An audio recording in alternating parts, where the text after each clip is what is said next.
സൂര്യചന്ദ്ര ടാരോട്ടിലേക്ക് ഏവർക്കും സ്വാഗതം. ആദ്യമായിട്ട് ചാനൽ കാണുന്നവരാണെങ്കിൽ സബ്സ്ക്രൈബ് ചെയ്യുക, ഷെയർ ചെയ്യുക, ലൈക്ക് ചെയ്യുക.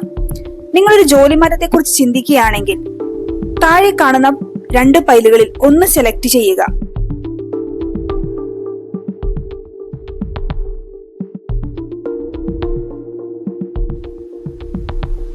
ഇവിടെ പൈൽ നമ്പർ 1 സെലക്ട് ചെയ്തിരിക്കുന്നവർക്ക് ഏതൊക്കെ കാർഡുകളാണ് വന്നിരിക്കുന്നതെന്ന് നമുക്ക് നോക്കാം.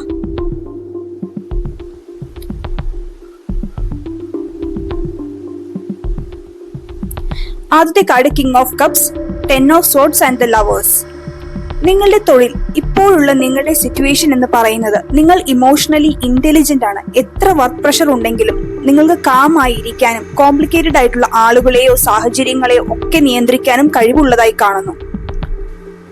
ഇവിടെ ചില കാര്യങ്ങളിൽ ഒഫീഷ്യലി നിങ്ങൾ റെസ്പോൺസിബിൾ അല്ലെങ്കിൽ പോലും മറ്റുള്ള ആളുകൾ ഒരു സപ്പോർട്ടിന് വേണ്ടിയും ലീഡർഷിപ്പിന് വേണ്ടിയും ഒക്കെ നിങ്ങളെ ആശ്രയിക്കുന്ന ഒരു സിറ്റുവേഷൻ സൂചിപ്പിക്കുന്നു. പക്ഷേ തൊഴിലിൽ ചില കാര്യങ്ങൾ ചെയ്യാൻ മനസ്സുകൊണ്ട് താല്പര്യമില്ലെങ്കിൽ പോലും നിങ്ങൾ ചെയ്യുന്നു. ചിലപ്പോൾ അത് നിങ്ങളുടെ മനസമാധാനം നിലനിർത്താൻ വേണ്ടിയാവാം.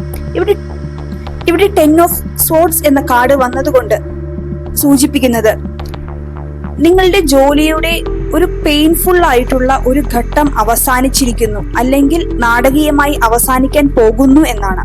കൂടെയുള്ള ആളുകളുടെ വിശ്വാസ വഞ്ചന അല്ലെങ്കിൽ ഈ ജോലിയിൽ നിന്ന് നിങ്ങൾ പ്രതീക്ഷിക്കുന്ന ഗുണം കിട്ടുന്നില്ല എന്ന തിരിച്ചറിവ് ഇവിടെ ഈ കാർഡ് സൂചിപ്പിക്കുന്നുണ്ട്.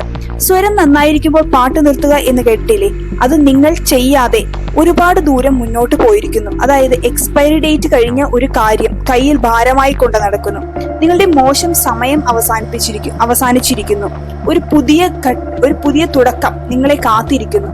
ഇവിടെ പൈൽ നമ്പർ 1 അവസാനത്തെ കാർഡ് നിങ്ങളോട് ചോദിക്കുന്നത്, നിങ്ങൾ ചെയ്യുന്ന ജോലി നിങ്ങൾ ശരിക്കും ഇഷ്ടപ്പെട്ട് തന്നെയാണോ ചെയ്യുന്നത്, അല്ലെങ്കിൽ ഒരു കംഫർട്ട് സോണിൽ നിന്ന് പുറത്തു വരാനുള്ള മടി കൊണ്ട് തുടരുന്നു. ഇവിടെ തീരുമാനം എടുക്കേണ്ടത് ഹൃദയം കൊണ്ടാണ്, അല്ലാതെ അത് പണത്തെ ബേസ് ചെയ്തോ അല്ലെങ്കിൽ ലോജിക്കിനെ ബേസ് ചെയ്തുകൊണ്ടോ അല്ല. നിങ്ങളുടെ കരിയറിൽ ഒരു ലക്ഷ്യമുണ്ടാവുമല്ലോ, ആ ലക്ഷ്യത്തിലേക്ക് കണക്ട് ചെയ്യാൻ കഴിയുന്ന ഒരു പാത തിരഞ്ഞെടുക്കാനാണ് നിങ്ങളോട് ലവേഴ്സ് കാർഡ് ആവശ്യപ്പെടുന്നത്.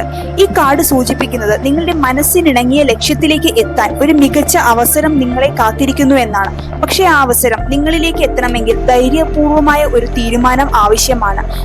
നിങ്ങൾ നിങ്ങളുടെ ആന്തരിക ശക്തിയെ വിശ്വസിക്കുക. തീരുമാനം എടുക്കാൻ ശരിയായ സമയമാണിത്.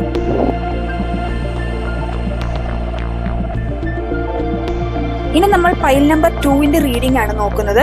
അവർക്ക് ഏതൊക്കെ കാർഡുകളാണ് വന്നിരിക്കുന്നതെന്നും അതിന്റെ റീഡിംഗിലേക്കും നമുക്ക് നോക്കാം. 6 of pentacles, king of swords, the moon. ഇവിടെ നിങ്ങളുടെ സിറ്റുവേഷൻ സൂചിപ്പിക്കുന്ന ആദ്യത്തെ കാർഡായ 6 ഓഫ് പെന്റക്കിൾസ് കൊടുക്കലിന്റെയും വാങ്ങലിന്റെയും ഒക്കെ ഒരു ബാലൻസിനെ സൂചിപ്പിക്കുന്ന കാർഡാണ്. നിങ്ങൾ നിങ്ങളുടെ തൊഴിലിന് വേണ്ടി ഒരുപാട് എഫേർട്ട് ഇടുന്നുണ്ട്. അതിന് ആവശ്യത്തിനുള്ള പ്രതിഫലം ലഭിക്കാതിരിക്കുന്ന തരത്തിലുള്ള ഒരു ജോലിയായിരിക്കും ചിലപ്പോൾ നിങ്ങൾ ഇപ്പോൾ ചെയ്യുന്നത്, അല്ലെങ്കിൽ നിങ്ങൾക്ക് ഒരുപാട് സപ്പോർട്ട് കിട്ടുന്ന ഒരു സ്ഥാനത്തായിരിക്കാം നിങ്ങൾ ജോലി ചെയ്യുന്നത്. ഇവിടെ കിങ് ഓഫ് സോർഡ്സ് എന്ന കാർഡ് വരുമ്പോൾ സൂചിപ്പിക്കുന്നത് നിങ്ങൾ ബുദ്ധിപരമായും തന്ത്രപരമായും ഒക്കെ ഒരു തീരുമാനം എടുക്കാനുള്ള ഒരു കഴിവ് നിങ്ങൾക്കുണ്ട്. ജോലിയിൽ നിങ്ങൾ ഒരു മാറ്റം പരിഗണിക്കുകയാണെങ്കിൽ അതിന് സമർത്ഥമായ പ്ലാൻ, എഗ്രിമെന്റ്, സാലറി ഓഫേഴ്സ്, നിങ്ങളുടെ ഒരു കരിയർ ഗ്രോത്ത് ഇവയൊക്കെ ഒന്ന് അനലൈസ് ചെയ്യുക. ഈ കാർഡ് നിങ്ങളെ ഓർമ്മിപ്പിക്കുന്നത് നിങ്ങൾ ഷാർപ്പായിരിക്കുക. കുറ്റബോധം, സമ്മർദ്ദം, തെറ്റായ പ്രോമിസുകൾ എന്നിവയുടെ പുറത്ത് ഒരു തീരുമാനം എടുക്കാതിരിക്കുക. ഇവിടെ മൂൺ കാർഡ് വരുമ്പോൾ അത് സൂചിപ്പിക്കുന്നത് നിങ്ങളുടെ ഉള്ളിലുള്ള ഭയവും ഉത്കണ്ഠയുമാണ്. നിങ്ങളുടെ ഉള്ളിൽ ഇപ്പോഴും ഉള്ള ജോബിനെ ചുറ്റിപ്പറ്റി ഒരു കൺഫ്യൂഷൻ നിലനിൽക്കുന്നുണ്ട്. ക്ലിയർ അല്ലാത്ത എക്സ്പെക്ടേഷൻസ്, ഹിഡൻ അജണ്ടാസ്, ഭാവിയെ പറ്റിയുള്ള അനിശ്ചിതത്വം ഇവയൊക്കെ ഈ കാർഡ് നിങ്ങളോട് പറയുന്നുണ്ട്. നിങ്ങളുടെ ഇൻഡ്യൂഷൻ, അവബോധത്തെ വിശ്വസിക്കാനാണ്. ഉള്ളിലുള്ള ഭയത്തിന്റെ പുറത്ത് തീരുമാനങ്ങൾ എടുക്കാതിരിക്കുക. അടുത്ത സ്റ്റെപ്പ് വെക്കുന്നതിന് മുമ്പ് കാര്യങ്ങളിൽ ഒരു വ്യക്തത വരുത്തുക. ഇവിടെ നിങ്ങൾ ജോലി ക്വിറ്റ് ചെയ്യണോ എന്ന ചോദ്യത്തിന് ചെയ്യാം, പക്ഷേ എടുത്തു ചാടി അല്ലെങ്കിൽ ആവേശത്തോടെ അല്ല. മുന്നോട്ടുള്ള കാര്യങ്ങൾക്ക് ഇനിയും വ്യക്തമാവാതെ തീരുമാനങ്ങൾ എടുക്കരുത്. നിങ്ങളുടെ ഓപ്പർച്യൂണിറ്റീസ്, ഓപ്ഷൻസ് ഒക്കെ അന്വേഷിക്കുക. ഒരു ക്ലിയർ പിക്ചർ കിട്ടിക്കഴിഞ്ഞാൽ അത് എന്ത് ചെയ്യണം എന്ന് നിങ്ങൾക്ക് അറിയാൻ കഴിയും. അപ്പോൾ നിങ്ങൾക്ക് ഒരു കോൺഫിഡൻസോട് കൂടി അടുത്ത സ്റ്റെപ്പ് എടുക്കാൻ സാധിക്കും. ഇതോടുകൂടി ഇന്നത്തെ കാർഡ് റീഡിംഗ് ഇവിടെ പൂർണ്ണമാവുന്നു. ഏവർക്കും ഒരു ശുഭദിനം ആശംസിക്കുന്നു.